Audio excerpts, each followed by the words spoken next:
खबा हो। सरकार सब चीज दे ये दी हलसी, राशन फ्री में देते बा, और दवाई करावे के आयुष्मान कार्ड बनवाते बा, गैस सिलेंडर फ्री में दे ये दी हलस। तो एगो मेहरारू बगलिया में सुनतिया तू कहतिया हाँ ए भातर काट के बैठल एने समूह भरत भरत गान फाटल बा, आ सरकार तालो के सब चीज दे ये दी हलस। एगो उन हमनी के सरकार निमन रहे कि हमनी के झुलनी एगो रहता चर को ठीक। और दो चार शब्द आप बोलिए। देखो ये सखी बड़े बाकी दिन का कि हम शाखा बना के रखे के चाहते।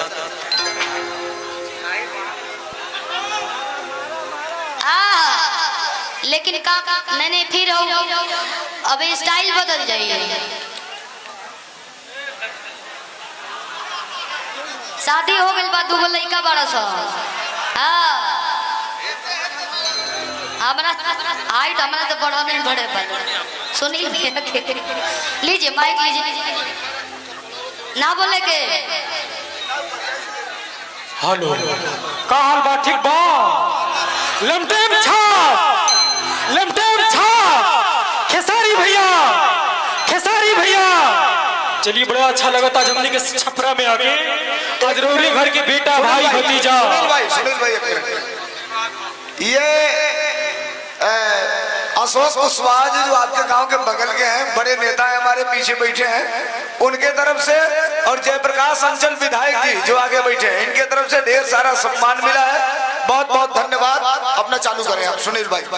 चलिए आज हमने के छपरा में आयल बने तमाम हमने के कलाकार तमाम रोरे सर से बात पावे खाते रोरे क्षेत्र अपने रोरे जवार के एगो बेटा जो उनके हमने के आदरणीय हमने के गुरु तुल्य बानी हो के देख देख के हमने के सिखले बनी जा।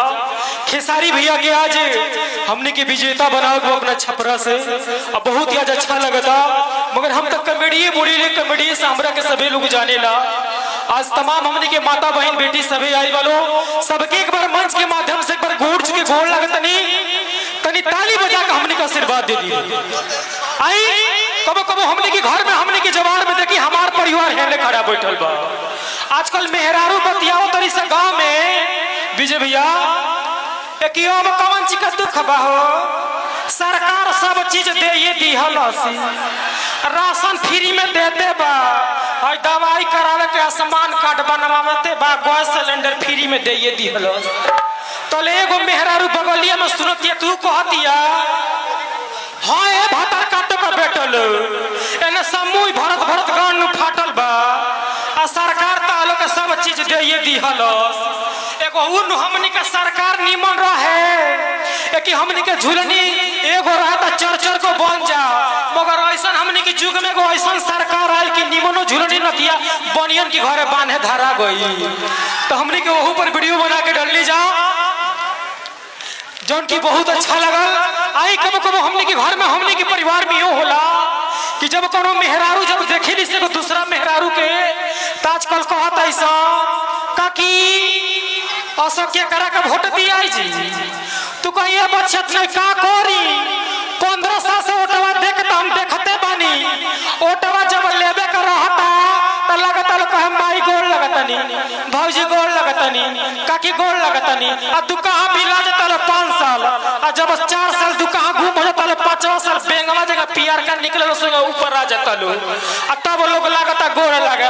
असो हम ठान ले बानी कि अगर आई पार्टी हमनी के वोट मांगे तो कर खई हाड़ी से हम टीकब। असो हमरा आरजेडीए के जितावे के बाद भले हमने के वे ठीक रहे जमर रहे हमने के दुख सुख में काटत रहने जा।